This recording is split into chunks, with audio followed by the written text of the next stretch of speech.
Invisible walls in video games are something that's always bothered me. I know games have to put a limit on how far in the world you can go, but oftentimes I see them being used to block off areas that should be perfectly accessible. Well, from this day forward, I say no more. I've gone into Hammer and completely opened up several TF2 maps just to see what would happen, and I find the results to be pretty interesting. So what I've done is I've removed everything that might prevent you from going where you want to go. That includes invisible walls like clip brushes, doors and windows that block off rooms, fences and barriers that block off terrain, that sort of thing. Because some invisible walls have to exist for the map to function properly, I've also gone ahead and replaced all the necessary invisible walls with a gray dev grid so things don't look too confusing when we go out of the intended areas. So the theme of today is attack defend maps. I picked out a couple that I thought would be interesting, 3 to be exact. It was gonna be 4. I'll show you what happened to the 4th one when we're done with the 3 that I've picked first, but let's start on CP Gorge. I think this is probably one of the most tame, kinda. So because I'm mostly going to be focusing on what's changing gameplay-wise, I'll be pretty brief with the inside of the spawn rooms, but I think there are a couple things worth pointing out. First of all, when we remove the fences behind blue spawn, I mean, you can just kind of run back into this hallway. There's also a little, like, side thing that's opened up right here with some, like, terminals and chairs and stuff in it. Obviously, since you don't, like, get into blue spawn if you're on the red team, these aren't going to change the gameplay a whole lot, but they're pretty neat areas regardless. The main changes occur when we walk out of spawn and we can look around and see, holy crap, look at all the terrain that's now accessible to us. So now that we're a class that can actually get to it, let's come up here and take a look at what's going on. I didn't get a chance to adjust the collision for some of the stuff, so it looks like we're going to be walking through some walls and trees and random other stuff here, but what matters is that the terrain that you can actually walk on goes all the way around, basically from all the way over there to all the way over here, and it keeps going past what we can see. I would imagine that this would change the dynamic of like the first little bit of every match on this version of Gorge dramatically. I mean, you just look at like how many areas the defenders now have to stand to like be able to flank and stuff. Normally it was just like on top of this little cube thing here was the main thing that people would stand on to flank, but now that you can go all the way up onto this bit of terrain, you can run all the way around.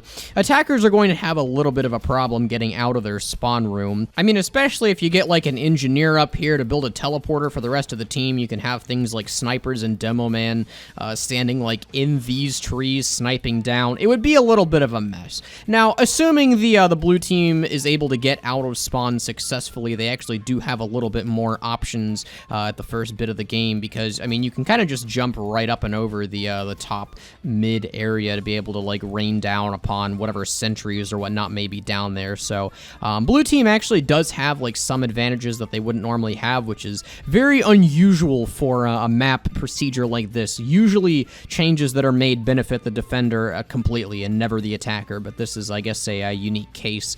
The defending team does still have some stuff though, because you are able to jump up on top of this building, do whatever you want. Again, they're demo man, soldiers, engineers. Really, anybody that can get up here is probably going to cause a problem, so just because of like how much high ground there is and how much the war for the high ground is going to be important, I would imagine that capping this first point, which is effectively in a valley, is going to be super difficult in this this extended gorge. Taking a look off in this direction, there's a lot of terrain over here. I'm surprised they would actually bother like adding everything out here, especially because normally, especially with like the fences and stuff, you wouldn't really be able to get a good view of it. It's pretty cool when a map maker kind of decides, you know what, even though people aren't really going to be paying attention to something that's over here, I'll still put some detailed stuff just for the people who might happen to be looking out the fence. And really, there is a whole lot of area over here to walk. I could imagine too, I mean, like, if you got a sniper up here, good luck capping, really. Snipers kind of have free pickings up here, especially if they hide behind trees or whatever. So just because of this like extra wildlife preserve area, I wouldn't imagine that it would be super balanced to make these changes, but it is kind of neat to be able to explore the cliff sides and have a nice day freaking camping down here. I don't know. This building over here, you actually can go all the way up on top of. It's basically just a massive cube, so I don't know why you'd want to do that, but it is solid, and I actually forgot that this building was even a thing, so doing this kind of reminded me of a portion of this map. Again, you really just don't pay attention to what's outside when you're not interacting with it a whole lot, but you can also go off to the right, or I guess left, depends on what team you're on. This other side, there's not a whole lot to do over here. Presumably these rocks would be solid if we were actually making this a real thing, but I mean, you can kind of see where they supplemented finishing the terrain with some gray grids if we go too far behind here. Again, it's just kind of neat being able to like explore the map from this angle. You never really were intended to go behind the area where they didn't finish the terrain, just because, I mean, again, they had no reason to finish the terrain, so it's kind of cool to be able to like run all the way behind there. So that's it for the outside of Gorge. I think the rest of the changes lie inside, and speaking of the inside changes, we can actually get inside using the numerous amount of windows that are kind of all over the place. For instance, if there's one over there, there's another one on this side, and then there's one over there as well. And those kind of make it so you don't have to go through the two sliding doors to get into the Gorge building. So it kind of makes these areas down here a little bit less choky. But for reasons I'll get to at the end of the little tour here, I don't think that's super important. Other areas of note are you can go up here into this little office room. There's not a ton to do in here, but you can crouch jump through this window to get over to this side faster, so it does allow you to get kind of around the top decks a little bit quicker and safer. You can jump up onto these little rafter beams here. There's one over here, and there's one on that side as well as being able to get up here. Nothing that would really be impacted a ton. It's just kind of neat that you'd be able to stand there. What I think is probably the coolest Easter egg area on Gorge, or at least one of the coolest, is up here. This platform that's you actually can go on this platform normally. Not a ton of people know about this, but you also, when the map is opened up, you can go inside this little server terminal room. Obviously, again, because this platform is probably out of the way and most people don't know about it, I'm not sure how much use you'd get out of this server room, but you can kind of go back in here and build a teleporter, make a flank route. There's endless possibilities as long as you do that one exact thing. So it's kind of cool. Again, just I doubt a ton of people have really seen back this far, just because this is already an obscure, standable area as it is. I doubt many people have looked in here and said, wow, what a cool server room. But again, just exploring around the map like this is super neat. There are two more things that I want to show off with Gorge. Actually, no, three more things. I want to bring attention to the weirdest design philosophy in Team Fortress 2, which is platform between two doorways. There's one of these in almost every single map. Here's the one for Gorge. I have no idea why they've decided to make this many of them. It's just something kind of funny that you really don't think about a whole lot until you start exploring the map like this. But yeah, you can stand here. It makes me happy because obviously these look like they should be somewhere that you can stand on, but you can stand on these and all of the others, and I will point them out every time they come up because I don't know why there's so many of them, but there are. Looking inside of Red Spawn isn't that interesting, but what is that interesting is if we go out onto the second point here, you can see that one of the things that have opened up because I removed all the windows is this little floor room. Now, all this would mean gameplay-wise is that you have to make sure you're not just falling into the abyss if you fall off the little skywalk there, but it's cool because this is actually a pretty big room. I'm surprised of how much detail they put down here because, again, nobody's going to be looking through the glass paintings on the floor. If you're capping the last point of Gorge, you're probably going to be fighting somebody, so this neat little extra area, they didn't have to make this, but they did, and it's pretty impressive regardless. You can't get out of this room if you do fall down unless you're a soldier or a demo man or maybe a scout, but maybe if I ever end up finishing this map, I know a lot of people have requested that I finish these opened up maps and put them on a server. If I ever finish this one, I'd probably just make down here a kill zone, so there's extra turmoil when you're trying to cap this the last point. I don't know. There's possibilities with that. However, I think most of what I just talked about with the last point of Gorge is pretty much negatable because when you go up and over onto the main building, you can actually go into the skylight. This is completely opened up now. And what this means is that anybody on blue team who has any kind of vertical mobility, or if there's a teleporter, you can use that too, now have complete and total access to anything that may be down here. You can walk across these beams to get a better view. You can freaking see pretty much anything. You have the high ground, which means that you're pretty much invincible. I know that's a Star Wars meme, but it really is true. People don't look up in TF2.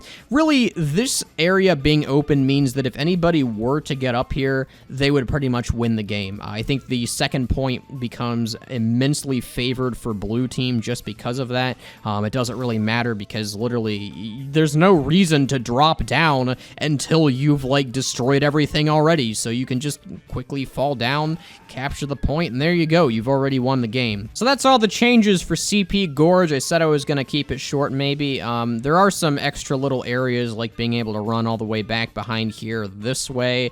And I mean, that's not really doing anything gameplay wise, but it's kind of neat. But I think in terms of whether or not I'd want these changes to be made, kind of, I would say maybe. I don't think it would really add a whole lot into the map that couldn't be done just by remaking another map. I think some of the changes like the skylight are super extreme, but these changes would completely reverse the dynamic of Gorge, because usually what it is like this point's pretty easy to cap, this point's significantly more difficult to cap, but then when you like change everything, like this point would be almost impossible to cap, but then if you capped the first point, you'd just be able to steamroll the second point without blue or without red having much to say about it. So it's kind of interesting like what these changes would cause, but I don't know if I would want them implemented if this map was like a real thing. So I'll leave that up to you, the viewer, I suppose. The second map I ended up doing this with was Mountain Lab, which is the non-Halloween version of Man Manor, for those of you who have never heard of this before, like me maybe.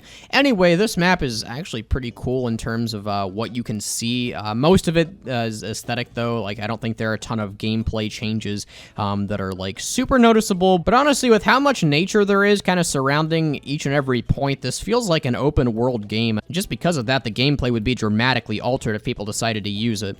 Inside of Spawn is kind of interesting. There's some upstairs areas in Spawn, and there's a little dockyard behind Spawn. I don't know why there's just this gray grid across the entire floor, but that's something, I guess. If you're not careful, you can also walk off into the abyss, so yeah, make sure you're not going too far out of bounds there, otherwise it gets dangerous. This is a little cool area that I wanted to show off though. I'm going to try to stick with like talking about gameplay changes, but as I'm running around, just kind of look around and think to yourself, wow, we can actually go there now. That's so cool. Right outside of Spawn is mostly the same. I mean, there is a whole lot more area. I think this does suffer from the same problems as Gorge, where people can go on any terrain they want and just kind of camp the heck out of it. We've kind of run into a problem immediately that I think would need to be fixed, where you can just kind of rocket jump over top of the blue Spawn building and go into blue Spawn, no matter which team you're on. Other than that, though, it's kind of cool to be able to explore around. I think nature does offer a little bit of a flank route here. If you go up around the band to the right of Spawn, you actually have a super good angle to look down on the first point if you're attacking. I guess it's not super good, but it does allow you to get on top of this building completely naturally without like rocket jumping or anything. So I would imagine that this would get a decent bit of use, as it does pretty much open up like another section of the map almost. This building that's kind of near Spawn as well is also pretty much untouched, but if we go up here, there's another layer of it that can be accessed now, up right here. I don't know who'd even be able to get up here that's not a soldier, so I mean really just watch out for like rocket barrages, but yeah, I mean there's a lot of like upper area that, again, kind of like Gorge, would make the first point a little bit of a hell to capture if people decided they wanted to take advantage of it. I can just imagine a demo man standing right up here on top of these like pipes, just kind of like raining stickies down and not really having much counterattack. Another thing I do feel compelled to point out is, wow, look at this pathway between two doors. I told you every map has one of these. This one I think has multiple, but one of them is right here on top of the first point. So outside of this little hole that if you fall down you can only rocket jump out of, not a ton with the first point changes. areas, but again, just because of like how much area there is up above that you can now access, first point's going to be a little bit hard to capture for blue team, I think. Second point becomes significantly more interesting when you do these changes. First of all, I did forget to remove a lot of stuff. I was more interested in making some of the props solid, but there are some areas that you should be able to go, such as like up here's one. If I properly took off this door, you'd be able to go in here. Like I said, the process that I used to make everything removed was a little bit imperfect, so B point actually has a super aesthetically pleasing change in my opinion, where the area that was behind B point previously, you actually can just completely go into now. It's this like fully fledged area. There's a lot of models and stuff behind here that you can like play around on and stuff. There is some terrain problems that might need to be fixed if this were actually like done up properly, but again, it's just like, it's kind of cool that you can actually go in here now. It's like, this really does look like it should be a playable area. So you have a little bit of options if you're trying to cap B, but other than that, I think for the most part, this stays pretty similar to what it was. Going into the building where C is a little bit of an adventure. This door also should be open. I guess I just like crap the bed with Thunder Mountain here. Geez, there are a bunch of like random things I forgot, but had this been open, you would be able to freely walk from the outside of the upper decks to in here, which actually does allow you to drop down and have a nice little flank route. I don't think this would be a huge change, but it would be at least something that would change how you were able to enter the map a little bit. You can also run into this room, so this looks like a fun little ambush spot, if nothing else. You can go a little bit up here. There's not anything super interesting up here. I guess another pathway between two doors. Okay, mark that as number 2 for this map. Yeah, the hallways I think change just a little bit because of the areas that you're now able to like rocket jump up to. Other than that, though, I'm not really sure what the gameplay dynamic really would affect. The top room really only has a couple interesting things. You're able to rocket jump up to these things up here, theoretically. There we go. A double pathway between doors. Okay, I've pointed this out a lot. Sorry if I'm annoying anybody with it, but like seriously, why the frick are there this many of them in Team Fortress 2?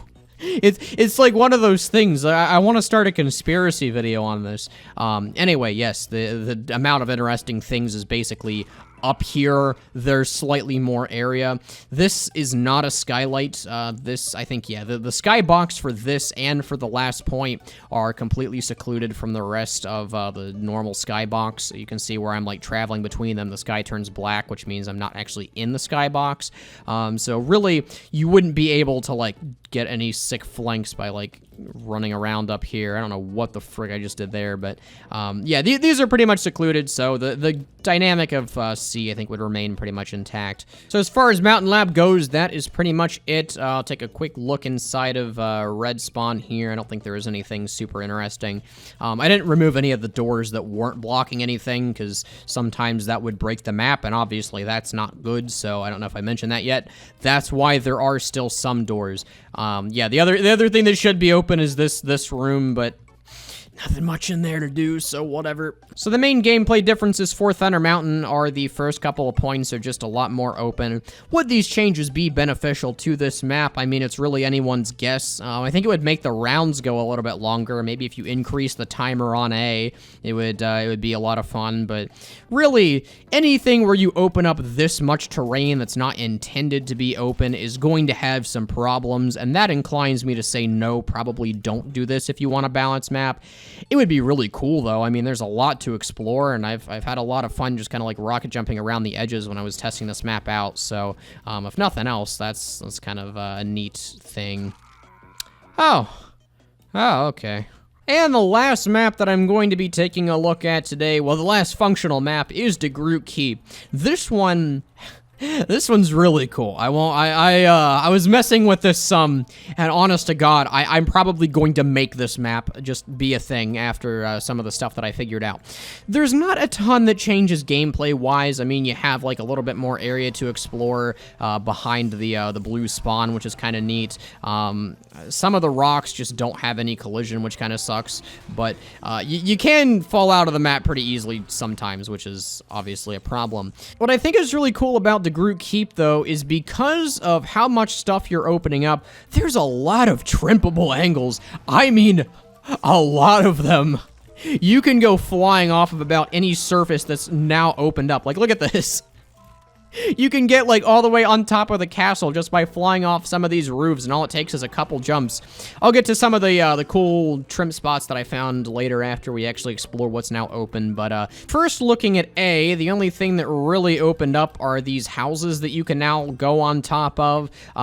Medieval mode, I think the changes that you can get are pretty mitigatable just because, like, you don't really have to worry about, like, rockets or grenades or engineers or whatever. You just kind of, like... It's something where somebody can, like, stand menacingly with a sword is really the worst possible thing you're gonna get. Maybe, like, drop down onto you, but, you can just... There's a lot of random stuff that these roofs changes if you get a good angle jumping onto them, but the point itself is mostly the same. You can go into this little, like, tunnel here. I don't know, like, there's nothing really in here. It's just like a neat little ambush spot. I can see, like, someone with a skull cutter just standing right here and then obliterating somebody on the point. You can also go into this house, but again, there's not not really much that this does. Let's go over to B now. B actually does change how the map is played a little bit because there are a couple tunnels that are now open. The first one's over here, and there's nothing really back here. But the second one actually allows you to get right into the castle, which means that you don't actually have to cap both points or trimp to be able to get over the castle walls now, which is kind of nice. I would imagine this meaning that B would become a little bit more of a hotly contested point because people defending would have to kind of guard this tunnel now if they wanted to, like, kind of, I guess, prevent people from coming in. It would also mean that the main gate isn't as much of a choke point, which I guess that would be a huge benefit to the mode, if we're being honest. But yeah, B becomes a little bit interesting. I do want to show you, too, this isn't really a change, but I did remove the kill boxes down here because I thought it would be kind of cool if you could go down here.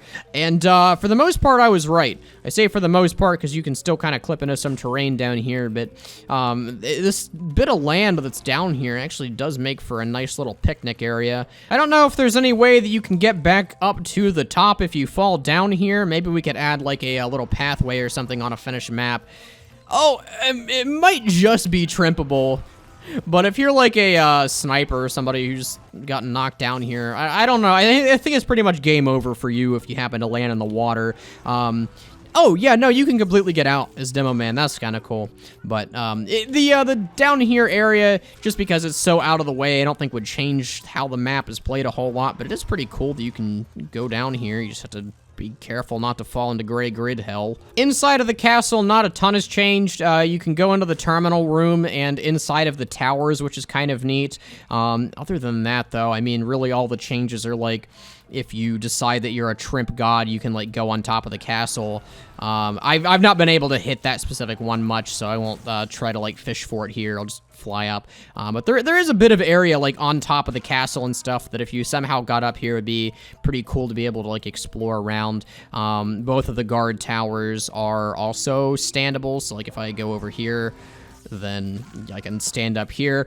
Again, I don't think this would be, like, much of a gameplay change just because snipers wouldn't really be able to get up here, and they would be the only things that would really cause you problems. But, yeah, it's kind of neat to be able to, like, stand on top of these, like, random towers and stuff, although I don't, again, I've said this a lot, but it wouldn't really change a whole lot. Also, you can't actually get here anyway, but there is a terminal room that is, by the most technical of definitions, standable, so I mean, yeah, maybe this is the dungeon. They just, like, lock you in here and force them to scan the radars or something. I think that would be appropriate for demo nights using the Scotsman Skull Cutter. Looking in red spawn, not a ton has changed. You can run up the stairs. Oh, no, you can't even run up the stairs. They don't actually have proper physics. Never mind. The only thing that's actually changed then is this room in here, so cool. Now you can scan the radars yourself alongside of the person that you've dropped into the dungeon. Yeah, there's not a ton interesting with actual stuff. What I do want to show you, though, and the reason I've been kind of hurrying through everything else, is because the trim spots on this map are insane. Let me show you a couple of ones that I found that I think would be particularly useful. Like, for instance, ramping off of this roof. Let's see if I can do it here.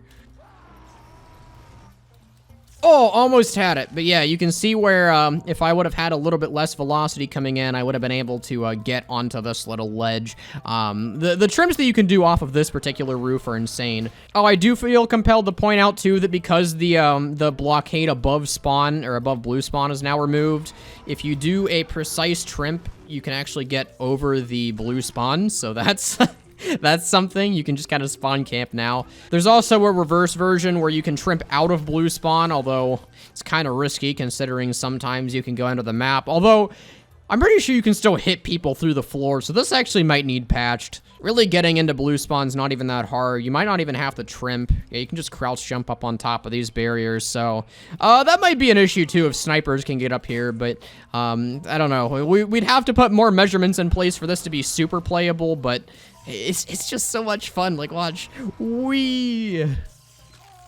Sorry, I'm having too much fun with this. Wait, what?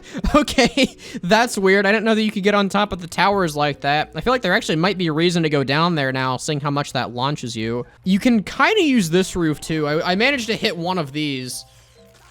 Something like that. I don't know where the frick I am right now. Oh, okay, I'm up here. Yeah, so there's a lot of creative trimps that you can do. The source engine is really janky, and this map takes absolutely full advantage of it. I do want to show you how to get on top of here. This might take a couple tries, but it is possible. I think at least as a Claymore demo to get all the way on top of the castle. Oh, there we go. It's a little bit crazy. You have to know exactly where you're going, but just to clear the record, yes, it is possible to get up here. And the only thing you can really do while up here is move over here, kind of. Well, theoretically. I guess that's also one, too. Wow, the limits are almost non-existent to what you can do with trimping. You can pretty much go anywhere on the map at any given time. This is insane. I didn't even find some of these when I was messing around. Okay, that's an easier way to get on top of the main castle. Okay, we're discovering a ton of things. The amount of slope surfaces on this map is like a Demo Knight's wet dream, I swear. Okay, anyway, now I need to stop screwing around and finish the video. Okay. As we're loading the final map, this was the one that I was originally intending to throw in this video. You're very quickly going to see why I decided not to, because the error that you're about to witness, I literally have no idea how to fix. So let's spawn into Moss Rock really quick. Let me show you what the console looks like for this. There's a lot of missing map materials. So instead of this nice weird green map, we have this nice weird purple map. Yeah, it's kind of like this everywhere. It's too bad, too, because this is a really interesting one when you are able to remove all the kill boxes and run around the ground. I was actually kind of looking forward to doing this one, but there is, to my knowledge, no way to fix this without having all of the original textures, so while I could do something talking about what's different, honestly, I have no idea what the frick is going on, so I'm not going to. Just know that you'd be able to go on top of everything, I guess, and that would make both points harder to capture for a blue team. I think that's a pretty fair, like, 10-word analysis. Anyway, yes, this is probably one of the last videos I'm going to be doing on Maps Without Boundaries, assuming this one does as well as the other ones. If people want this series to come back, I would be all for it. It just doesn't seem like people are super interested in this concept, so that's fine. That's not everything's gonna be a winner, but if this does well, I might try some more in this specific format. So let me know, I guess, if you want to see this again, why or why not, and what the next pool of maps you want to see would be. Okay, bye.